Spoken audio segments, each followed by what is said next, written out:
Now, this is quite a discovery. Fragments of a biblical scroll, along with other relics, have been found in desert caves in Israel. Deep underground, where no air should stir, the surface ripples as if something's breathing beneath you.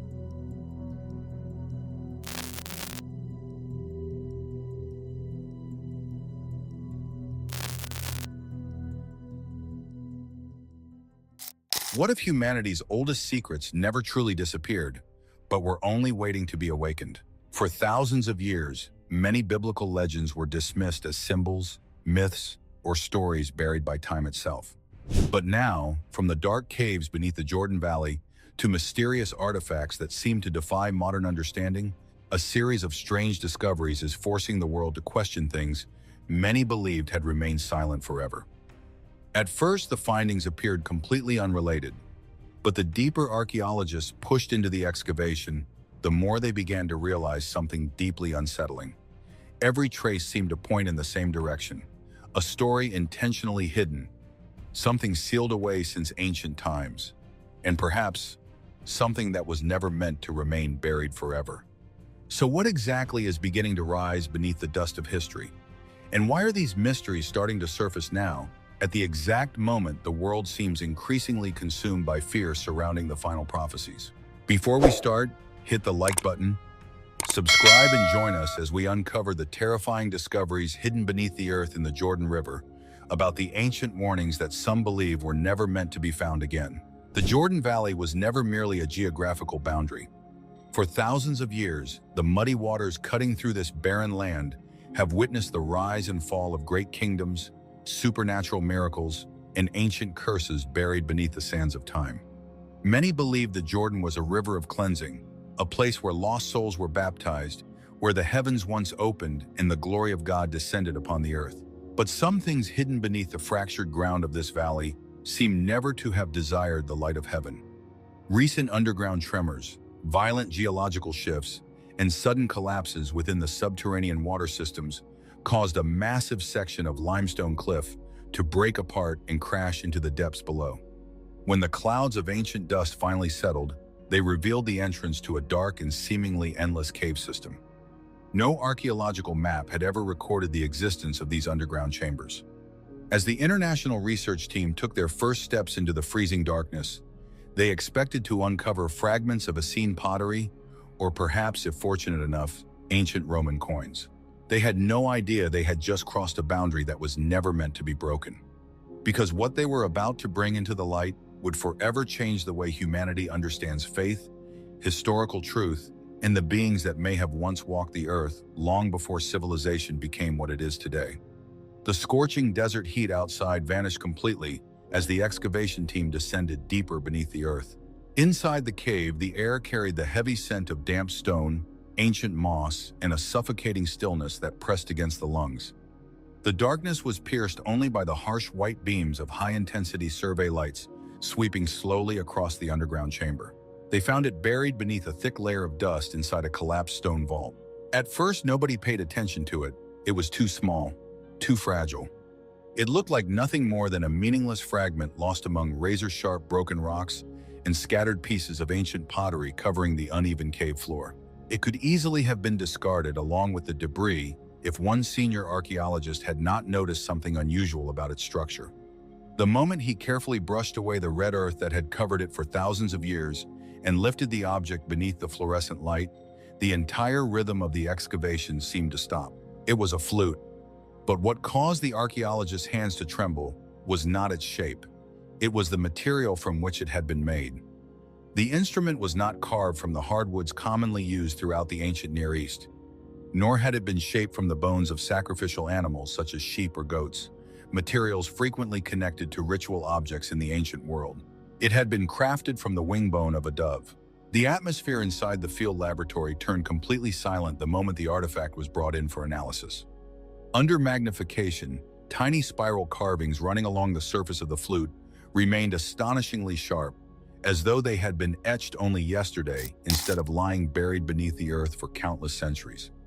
Near the mouthpiece were deep engraved markings identified as an early form of Hebrew, far older than the script found within the Dead Sea Scrolls. Then a theological historian standing behind the researchers quietly spoke. His voice was barely above a whisper, yet enough to send a chill through everyone present. In Scripture, the dove was never merely a bird. From the moment Noah released the dove above the floodwaters, searching for life upon a ruined world, it became a symbol of salvation. But more importantly, it represented divine presence itself. Suddenly, the discovery no longer resembled an ordinary archaeological excavation. According to the Gospel accounts, when Jesus entered the Jordan River, not far from where they now stood to be baptized by John, the heavens opened. The Spirit of God descended in the form of a dove. For thousands of years, across sacred texts and religious tradition, the dove symbolized the connection between heaven and earth, between the unseen spirit and the living voice of God. So why? Why would an instrument made from the wing bone of that sacred symbol appear beneath shattered stone in the darkness below the Jordan Valley? The act itself carried disturbing implications. It was as though someone had attempted to force the breath of the divine through an object shaped by human hands. At first, the researchers tried to rationalize the discovery. They suggested it may have belonged to an isolated religious sect practicing ancient purification rituals. But when the flute underwent microscopic structural scanning, another disturbing detail emerged. Inside the hollow chamber of the ancient bone, protected from centuries of decay, traces of material still remained. Spectrographic analysis identified residues of an extremely rare aromatic oil mixed with microscopic ash particles. Together, the substances painted a deeply unsettling picture. This flute had not simply been played.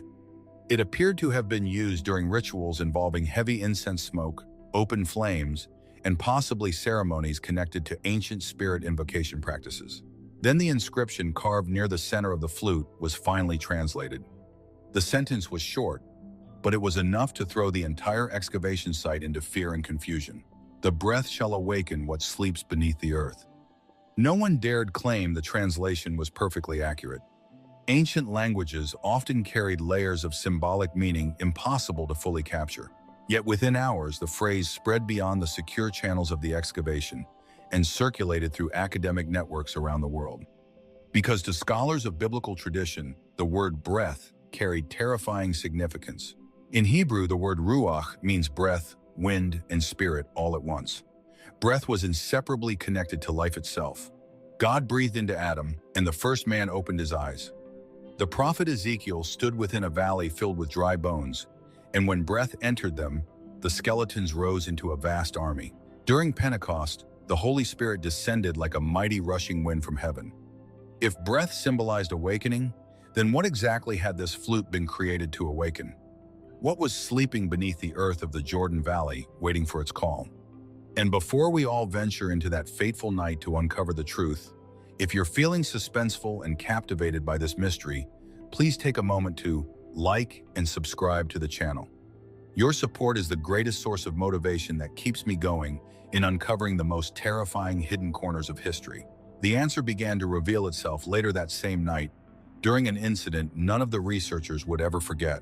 Inside the sterile analysis tent, an acoustic specialist decided to test the instrument's resonance using a low-pressure airflow device rather than human breath to avoid damaging the artifact.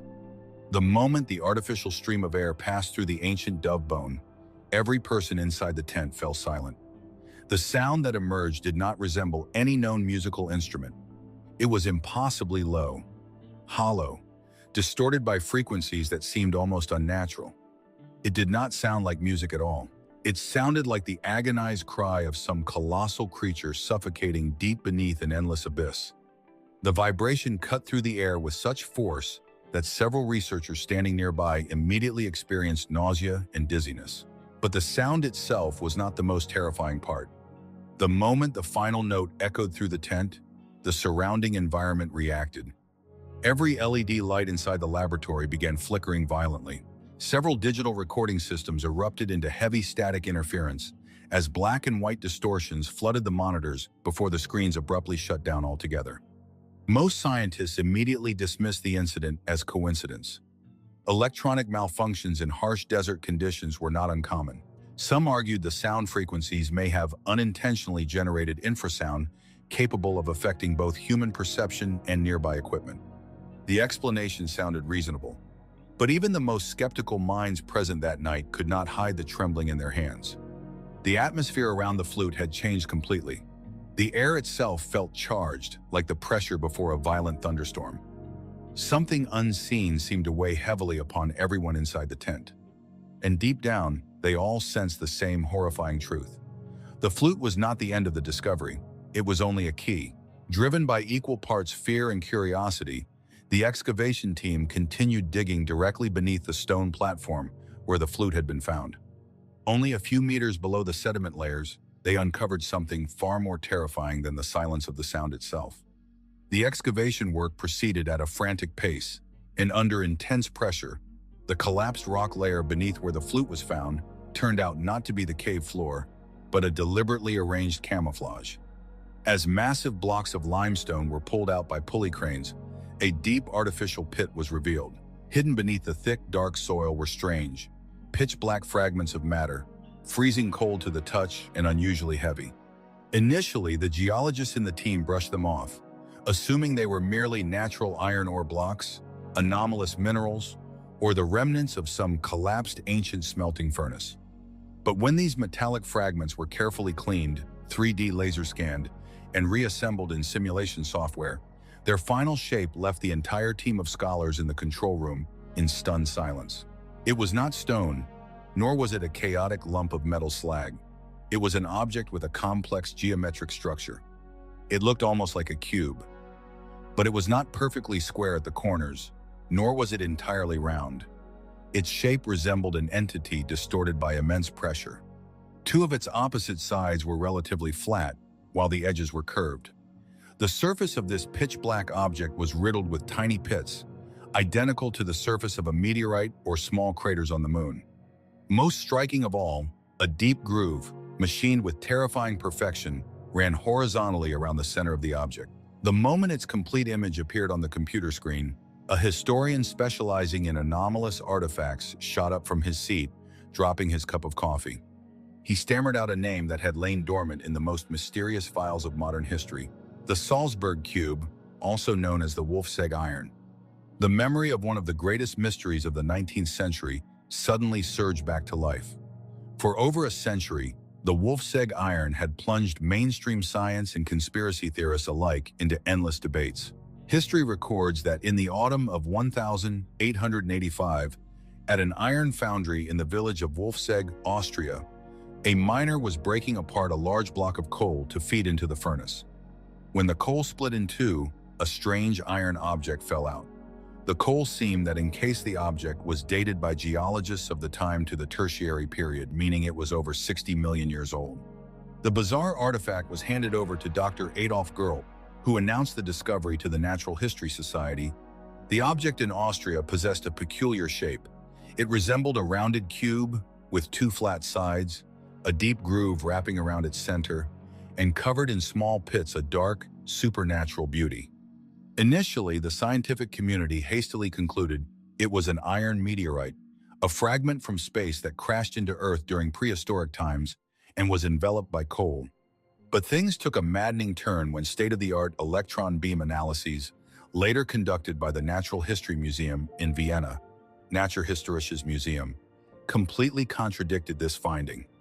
The analysis showed that the iron block contained absolutely no nickel, cobalt, or sulfur elements, strictly required in any natural meteorite. It was no meteorite. The absence of cosmic elements and its geometric shape led to a conclusion that shook the academic world. The cube was created by human hands or some form of intelligence. But how could a manufactured iron object be embedded inside a cold block of coal, dating back tens of millions of years, long before humanity even began to evolve, let alone master metal forging? The original artifact was once housed at the Salzburg Museum, but later disappeared under highly mysterious circumstances, leaving behind only replicas and a few records at the Heimath House Museum. Speculations about the Salzburg Cube have remained wide open ever since. Some believe it was acquired and hidden by an underground syndicate, while others claim it was destroyed because it raised too many questions that threatened the standard historical timeline. And now, in the 21st century, deep beneath the subterranean soil of the spiritual Jordan River, an object bearing a shape almost identical to the Salzburg Cube had reappeared. The resemblance was too clear, too precise to be ignored or dismissed as a random coincidence of nature. The same unusual grooves were intersecting the object, the same rough surface, as if it had been melted at an unimaginable temperature, then suddenly solidified thousands or millions of years ago. Preliminary scanning results at the field tent revealed that this object possessed an absurdly dense atomic density. It was virtually unoxidized and uncorroded, despite lying deep beneath the damp and harsh ancient soil. The atmosphere inside the analysis tent was suffocating. If the Salzburg cube in Austria was an isolated anomaly that could be denied, the appearance of a second cube in Jordan proved a pattern. This was technology, or some form of relic from a hitherto unknown civilization. But then, another detail discovered inside the cave completely shifted the paradigm, dragging the truth from the realm of pure archaeology into the boundaries of ultimate spiritual terror. While carefully clearing the rock wall adjacent to where the metal block was resting, the workers uncovered an ancient fresco. Carved deep into the stone, though faded by time, was the image of a burning sky. From that sky, a cube-shaped object was plunging straight towards the earth, its speed depicted by consecutive concentric circles, representing shock waves obliterating everything in its path. Beneath that image of destruction was an ancient Hebrew inscription. Faint, yet every carved stroke seemed to scream a warning from the past. That which fell from heaven has been hidden beneath the dust of time. Suddenly, nothing was merely about surface-level archaeology or geological debates anymore. That inscription instantly triggered intense associations in the minds of the theological experts present. Fell from heaven. Throughout the long history of the Bible and the Apocrypha, there is one paramount entity associated with the act of falling. That is the fall of Lucifer, the light-bringer, along with 1/3 of the rebellious angels cast out of heaven. Some members of the team began to link this dark artifact to the story of the Grigori, the Watchers, the fallen angels detailed in the Book of Enoch. According to those ancient texts, the fallen angels brought forbidden knowledge from heaven to teach mankind: metallurgy, weaponry, magic, and astronomy. Could this hypermaterial cube be a piece of that forbidden technology? A fragment of heaven cast down into the abyss? Others believed it belonged to an advanced civilization that once existed on Earth, a civilization wiped out by the wrath of the Great Flood, Noah's flood, to cleanse the world of its corruption. Regardless of which hypothesis was true, it was clear this object had not been forgotten. It was hidden with intent. It was sealed. And the clearest proof of that seal appeared when a small crane hoisted the dark cube from its original resting place. Right beneath the stone pedestal where it had sat, hidden deep within a small alcove lined with hard, dry clay soaked in asphalt for centuries, the researchers discovered something priceless: fragments of ancient scrolls. The moment the box containing the first fragment was brought into the light under the UV system in the mobile laboratory, the entire room immediately sank into an awestruck silence. Even the breathing of the experts had to be suppressed so as not to disturb the air. These were absolutely not ordinary texts. They were terrifyingly fragile. These were scroll fragments written on animal skin and papyrus, so ancient that a mere sudden change in humidity or the lightest touch of metal tweezers could cause them to crumble into a faint layer of black dust. Many sections of the scrolls had been completely rotted away by the ravages of mold and subterranean moisture over the millennia. Yet miraculously, the ink made from soot and tree resin still stubbornly clung to a few intact patches of parchment. Under infrared light, each stroke of Proto-Hebrew gradually emerged, razor-sharp and laden with a sense of menace. The translation team worked through the night, eyes bloodshot, sweat beading on their foreheads as they desperately tried to piece together every fragment of the past. These were not copies of the Torah or the standard prophetic books they were familiar with. The tone of this text was deeply dark, heavily apocalyptic, and esoteric. It spoke of rituals, of binding, and of an event lying in wait at the end of days. And then, at 3 a.m., an expert in ancient languages collapsed back into his chair, tore off his glasses, and pointed at the computer screen in sheer terror. He had just successfully pieced together a complete sentence, a sentence that shattered the entire belief system of the excavation team. The sound will prepare the way before the gate opens. The silence in the lab at that moment was heavier than the tons of limestone pressing down above their heads. By this point, even the slowest minds began to realize the truth. These were not isolated artifacts. They were a systemic chain, a mechanical and spiritual mechanism perfectly intertwined. The archaeologists began connecting the dots, and the picture that emerged chilled them to the bone. The flute made from dove bone, the symbol of breath, and the Holy Spirit, was the source of the sound. The mysterious cube made of hypermetal, buried away with its complex grooves, acted as a lock or an energy core. And now these ancient scrolls served as the instruction manual, speaking of a gate that had never been opened. They had brought the flute to the surface. They had tried blowing it, creating the sound.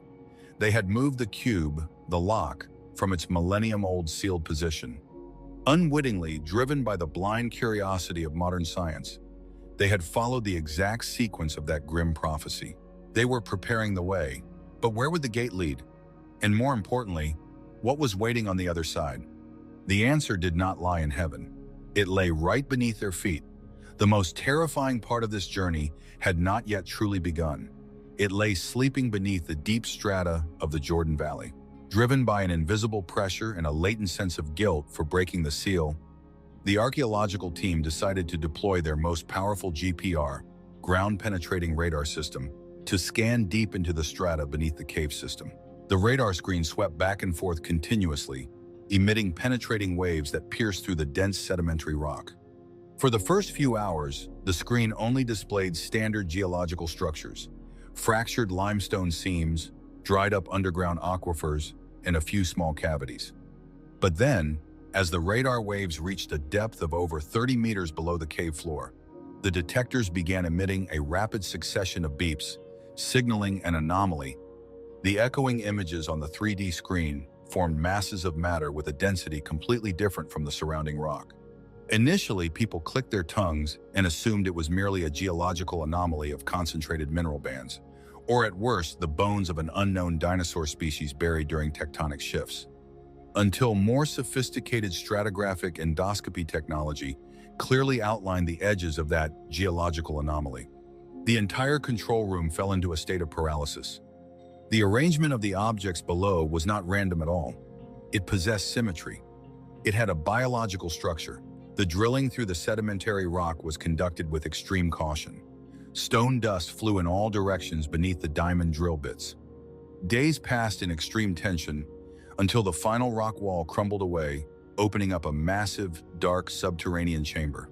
Under the harsh glare of industrial floodlights, the excavation revealed the first part of the colossal thing sleeping beneath the earth. A skull.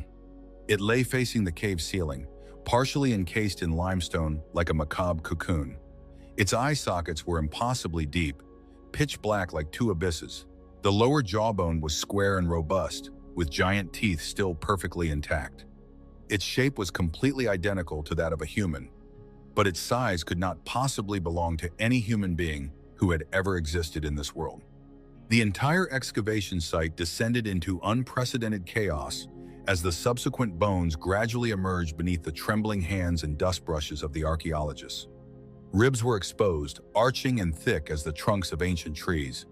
Giant arm joints and femurs stretched out, piercing through and merging with the ancient rock.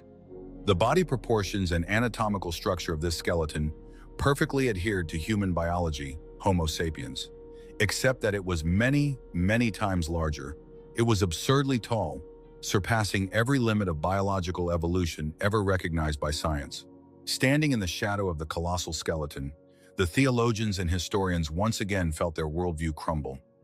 At that very moment, a familiar passage echoed in the minds of many. One of the most mysterious and controversial biblical passages is found in Genesis, chapter 6. There were giants, Nephilim, in the earth in those days, and also after that, when the sons of God came in unto the daughters of men, and they bare children to them. Nephilim, the ancient giants, the hybrid offspring of the rebellious angels, watchers, and human women. Beings of terrifying strength, the heroes and tyrants of antiquity who once ruled the world before the age of judgment of the Great Flood, arrived to wipe them from the face of the earth. For centuries, the majority of scholars and modern theologians had tried to soften this story. They argued that the Nephilim were merely a metaphorical way of speaking about tyrannical kings or men of great power in ancient societies, rather than a supernatural hybridization. But now, the naked truth was laid bare under the artificial light. As the complete giant skeleton continued to be peeled away from the Jordanian soil, the fragile boundary between mythology, scripture, and history began to blur more than ever, and ultimately shattered completely. Science could not explain what lay before them. It was not a case of gigantism, for the bone structure was incredibly perfect and proportioned for combat strength. However, the pinnacle of terror, the detail that made all those present gasp and step back, did not lie in the skeleton's size. It lay right next to that massive ribcage. Carved deep into a large stone slab like a tombstone placed directly over the fossilized heart of the giant creature was a final inscription. It was the same ancient Hebrew script that had appeared throughout the cave system, etched with the same cold and threatening strokes. The earth has hidden them until the day the memory is awakened. By that precise moment, the piercing howl of the wind whistling through the jagged, ancient fissures of the cavern's collapsed limestone roof no longer sounded like a mere meteorological phenomenon. It had morphed into something deeply sinister, sounding uncannily like a cold, echoing mockery carried over from a forgotten, primordial past. The subterranean chill seeped into the very marrow of everyone present. Even the most hardened, skeptical archaeologists in the expedition, men and women who had dedicated their entire academic careers to the rigid worship of empirical materialism and logical deduction, could no longer cling to the comforting safety of their science. Their worldview was irrevocably shattered. They could no longer dismiss this sequence of events, nor could they continue to view the artifacts laid out before them as a series of isolated, disjointed discoveries or the random, coincidental quirks of ancient nature. The flute, meticulously crafted from the delicate wing bone of a dove, lay silent but heavy with dark implication. It was the paramount instrument of sound and breath, a twisted corruption of the ultimate symbol of the Holy Spirit and divine peace. It was now painfully clear that this fragile bone was never meant to play music for the living. It was designed as a macabre trigger, a tuning fork meant to channel the breath of the living to create the specific infrasonic resonance required to awaken something terrible. Then there was the enigmatic metallic cube.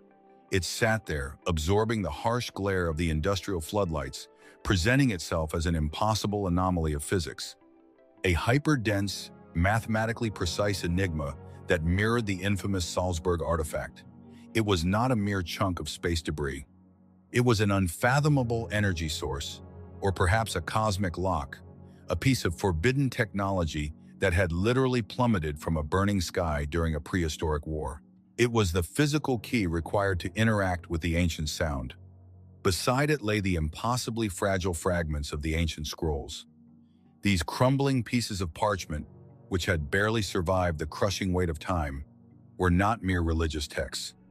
They were a grim, meticulously detailed warning, an instruction manual left behind by those who had witnessed the terrors of the antediluvian world. They held the terrifying prophecy detailing the exact sequence required for the opening of a gate that should have remained eternally sealed against humanity. And finally, casting a long, monstrous shadow across the cavern floor, lay the colossal, petrified skeleton of the legendary Nephilim, the grotesque, towering hybrid of fallen angels and mortal women. Its massive, fossilized ribs and the horrifyingly human-like skull served as the ultimate proof that the most terrifying myths of Genesis were historical realities. It was a biological nightmare made tangible, proving that giants once walked the earth and brought about a violence so profound that it required a planetary deluge to cleanse. Looking at this horrifying tableau, the truth dawned on the research team. All of these elements, the bone, the metal, the parchment, and the giant did not simply end up in this subterranean abyss by accident or geological misfortune. Every single piece seemed to be speaking in unison, converging to tell a singular, grandiose, and utterly terrifying story. They were looking at a perfect, deliberate containment mechanism, a flawless sealing protocol that had been engineered and established by powers that vastly exceeded the boundaries of human comprehension. Something incredibly ancient, a manifestation of a primal, original sin, had been intentionally buried. It had been violently forced down and actively suppressed under the crushing, suffocating weight of millions of tons of heavy sedimentary rock along the Jordan Valley, deposited there long before the very first words of recorded human history were ever etched into clay. This was not a graveyard. It was a maximum security prison for the divine and the damned. And these entities and artifacts were imprisoned in the absolute, blinding darkness of the subterranean world, but not with the intention that they would simply erode and fade away into nothingness under the slow, merciless grinding of time. They were not meant to be forgotten forever. They were put there to wait. They were waiting in a state of suspended animation for a specific, preordained moment, meticulously calculated on the vast, unforgiving clockwork gears of the cosmos. A ticking countdown that humanity had just unwittingly accelerated. They were waiting for the exact moment when the breath would vibrate through the hollow bone, when the alien cube would be shifted from its ancient pedestal, when the unseen gate would finally be pushed open, and then, when all the conditions of the prophecy were ultimately fulfilled, they would rise again. Their awakening would not be a mere conquest, but the beginning of the prophesied tribulation. They are the harbingers of a harrowing global purification, destined to plunge the world into its darkest hour and force humanity to face its primordial sins, paving the dreadful path before the heavens finally part for the triumphant return of the Lord. Thank you for watching this video to the end. If this story made you think, don't forget to like, share, and subscribe to the channel to stay with us for the next revelations.